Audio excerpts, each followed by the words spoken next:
चलिए, तो question number 45 बहुत अच्छा क्वेश्चन है ना, बिल्कुल कंसेप्चुअल सवाल है, इसीलिए हम इसको अच्छा बोल रहे हैं। इसमें कैलकुलेशन बहुत नहीं है, कॉन्सेप्ट अच्छा है। तो इस सवाल को करने से पहले हम आपको एक कॉन्सेप्ट बताते हैं, ध्यान से सुनना। कि मान लो ये रेंज आपने फिक्स कर लिया कि हमको यहाँ से यहाँ ही फेंकना है, ठीक है, ओ से ओ डैश। और ये फिक्स करा हुआ है आपने कि भाई हम x मीटर पर सेकेंड से या u मीटर पर सेकेंड से ही फेंकेंगे, ठीक है।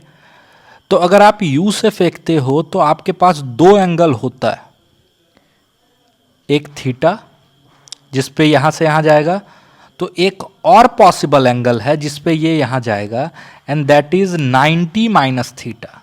अगर इसी स्पीड से आप 90 माइनस थीटा पे फेंकते हो तब भी ये यहां ही जाएगा, ठीक है। अब इस कहानी को हम अच्छे से समझने की कोशिश करते हैं। होता क्या है बेसिकली कि मान लो ये मेरा x और ये मेरा y, ठीक है। हॉरिजॉन्टल को x मान है और वर्टिकल को y मान है। होता क्या है कि जब आप किसी पर्टिकुलर एंगल थीटा पे फेंकते हो जो कि 45 से छोटा है, लेट सपोज, ठीक है, तो ऐसा कुछ एंगल है, इस पे आप हिट करते हो तो ये यहाँ कहीं गिरता है मान लो, ठीक। और स्पीड हमने फिक्स कर रखा है।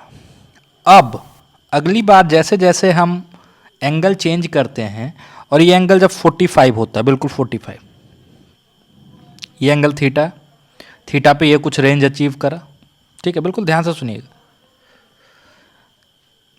45 पे अगर इसी स्पीड से फेंकोगे तो मैक्सिमम रेंज अचीव करता है, इस स्पीड का मैक्सिमम रेंज अचीव करता है 45 पे। तो होता क्या है, जैसे जैसे आप थीटा से एंगल बढ़ाते हो तो रेंज बढ़ता जाता है, और ये रेंज बढ़ते बढ़ते मैक्सिमम कब हो जाता है, 45 पे। उसके बाद क्या होता है कि ये रेंज अब एंगल आप जैसे ही 45 से बढ़ाते हो इसी स्पीड के लिए, तो अब ये घटना शुरू होता है, ठीक है। अब यहां कहीं जाएगा, फिर एंगल बढ़ाओगे तो यहां कहीं जाएगा, फिर एंगल बढ़ाओगे तो यहां कहीं जाएगा, और जब फिर एंगल बढ़ाते बढ़ाते आप 90 माइनस थीटा पे ले जाओगे अगेन, तो ये फिर वही रेंज अचीव करेगा। ये कहानी, इसका मतलब आप समझ सकते हो कि अगर थीटा पे आप फेंकते हो जो कि 45 से कम है, आपको एक रेंज मिलता है। उसके बाद आप जैसे जैसे एंगल बढ़ाते हो तो 45 डिग्री तक रेंज बढ़ता जाता है, बढ़ता जाता है, और 45 के बाद वो रेंज फिर से घटता जाता है, घटता जाता है, और घटते घटते 90 माइनस थीटा जैसे ही फिर आते हो तो सेम रेंज आपको मिल जाता है। ये कहानी है, ठीक है।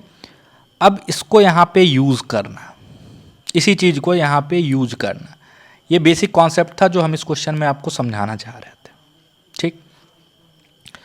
अब बोल रहा है कि ध्यान से सुनना कि मान लो यहाँ से बॉल फेंका जा रहा है ओ से, और यहाँ कहीं बोट का सेंटर है सी, ठीक है, और ऐसे बोट है, मान लो ये मेरा बोट है, ठीक, जो कि 1 मीटर का है।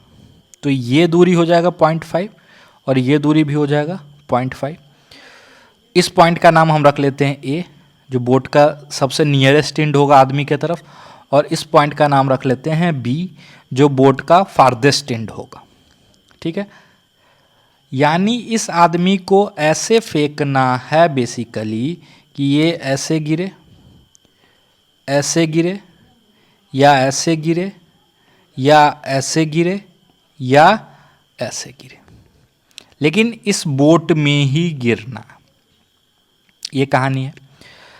जो ए पॉइंट है वो इस आदमी से कितना दूर हो जाएगा, आप ही सोचो। अगर ए ओ से सी का डिस्टेंस 5.5 है, ठीक है, 5.5 है, तो ओ से ए का डिस्टेंस हो जाएगा 5, और ओ से बी का डिस्टेंस हो जाएगा 6, हो जाएगा।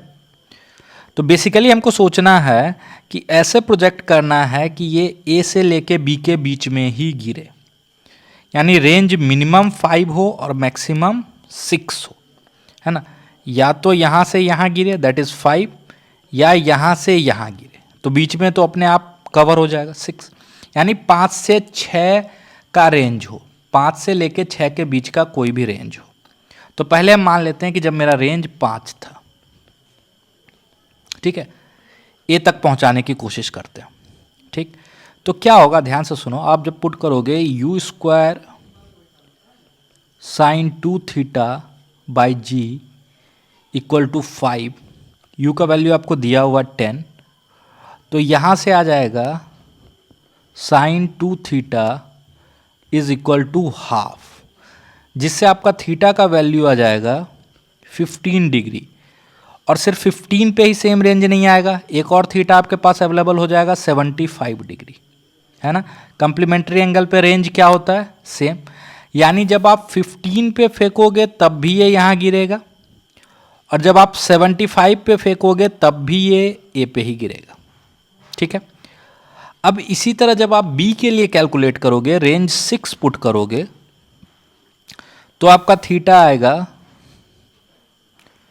18.5 और दूसरा थीटा आएगा 71.5।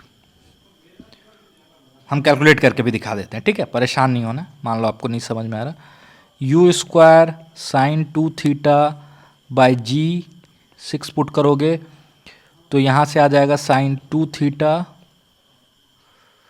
बराबर 3/5, तो थीटा आ जाएगा आपका 37/2 दैट इज़ 18.5, और दूसरा जो एंगल होगा 90 minus theta that will B 71.5, ठीक है। अब इसकी क्या कहानी है, इसकी कहानी है कि जब आप देखो, जब मैंने 15 पे फेंका था तो यहाँ गिरा, और 75 पे फेंका तो भी यहाँ गिरा, है ना। और जब 18.5 पे फेंकेंगे तो यहाँ गिरेगा, और 71.5 पे फेंकेंगे तो भी यहाँ गिरेगा।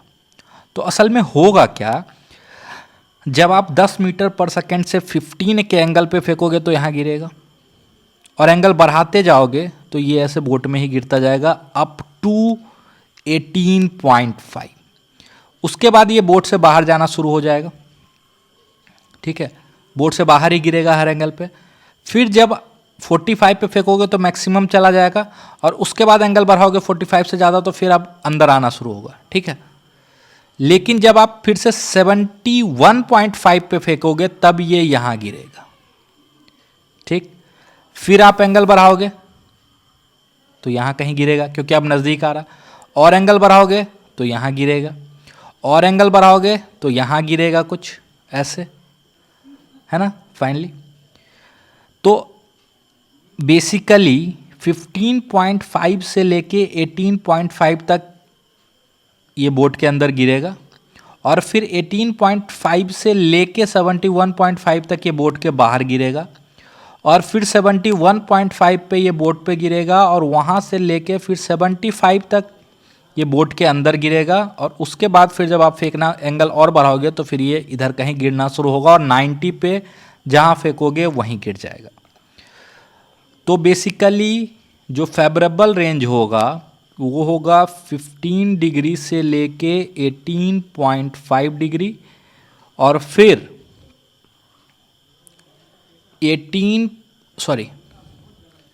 71.5 डिग्री से लेके 75 डिग्री, ठीक है। Thank you. चलिए, तो देखिए सवाल में क्या बोल रहा है कि एक रिवर है जो ऐसे फ्लो कर रहा है 2 मीटर पर सेकेंड से, ठीक है, और रिवर के रिलेटिव, यानी अगर आप रिवर के फ्रेम में चले जाओ तो आपको एक आदमी ऐसे जाता हुआ दिखेगा, है ना। This is velocity of man with respect to river, और ये कितना है 10 मीटर पर सेकेंड। तो अब आप खुद सोचो कि ये रिवर के रिलेटिव तो ऐसे जाना चाह रहा है, लेकिन रिवर ऐसे फ्लो कर रहा है जिसके कारण इसका नेट वेलोसिटी कुछ ऐसे होगा, यानी ये यहाँ ना पहुँच के ये यहाँ कहीं पहुँचेगा। तो इस पार्ट को ही हम लोग बोलते हैं ड्रिफ्ट, कि कितना ड्रिफ्ट हो गया। इस पर बाद में आते हैं। पहला सवाल क्या बोलता है कि find the time taken by the boat to reach the opposite bank. जब भी इस साइड से इस साइड ही आया हो, है ना, तो y में डिस्प्लेसमेंट, इसको हम लोग y बोल रहे हैं, है ना, और इसको बोलना है x। y में डिस्प्लेसमेंट क्या, y में डिस्प्लेसमेंट विड्थ ऑफ रिवर के बराबर है। अब अगर वेलोसिटी ऑफ मैन की आप बात करो तो that will be velocity of man with respect to river plus velocity of river. तो velocity of man will come out to be, velocity of river को क्या लिख सकते हो, 2i कैप, और velocity of man with respect to river को क्या लिख सकते हो, 10j कैप। जब ये रिवर क्रॉस कर रहा है तो जो y में डिस्प्लेसमेंट वो क्या है, 400 मीटर, है ना। अच्छा, y में जो डिस्प्लेसमेंट है इसको कवर करने के लिए सिर्फ और सिर्फ वेलोसिटी का कौन सा कंपोनेंट जिम्मेदार होगा, y कंपोनेंट। और ऐसे भी सोचो ना, ये जो वेलोसिटी का x कंपोनेंट है वो रिवर प्रोवाइड करवा रहा है, तो ये तो x में मूव करा रहा है ना, क्योंकि x और y कंपोनेंट तो एक दूसरे के इंडिपेंडेंट है। तो टाइम जो होगा इस y में डिस्प्लेसमेंट, डेल्टा y क्या है आपको, displacement in y 400 meter, velocity in y 10, तो टाइम क्या हो जाएगा 400/10 सेकेंड, यानी 40 सेकेंड। इतने देर में ही ये x में कुछ ड्रिफ्ट भी करेगा, और ड्रिफ्ट कराने के लिए वेलोसिटी का कौन सा कंपोनेंट जिम्मेदार है, ये वाला, है ना। तो जो x में डिस्प्लेसमेंट होगा delta x, that will be 2 multiplied by 40 meter, तो ये हो जाएगा 80 मीटर। यानी ये पहुंचना तो इसको यहाँ था, बट ये यहाँ से 80 मीटर उस डायरेक्शन में आगे बढ़ेगा जिधर रिवर फ्लो कर रहा। कितना आगे जाएगा, 80 मीटर। ठीक है, थैंक यू।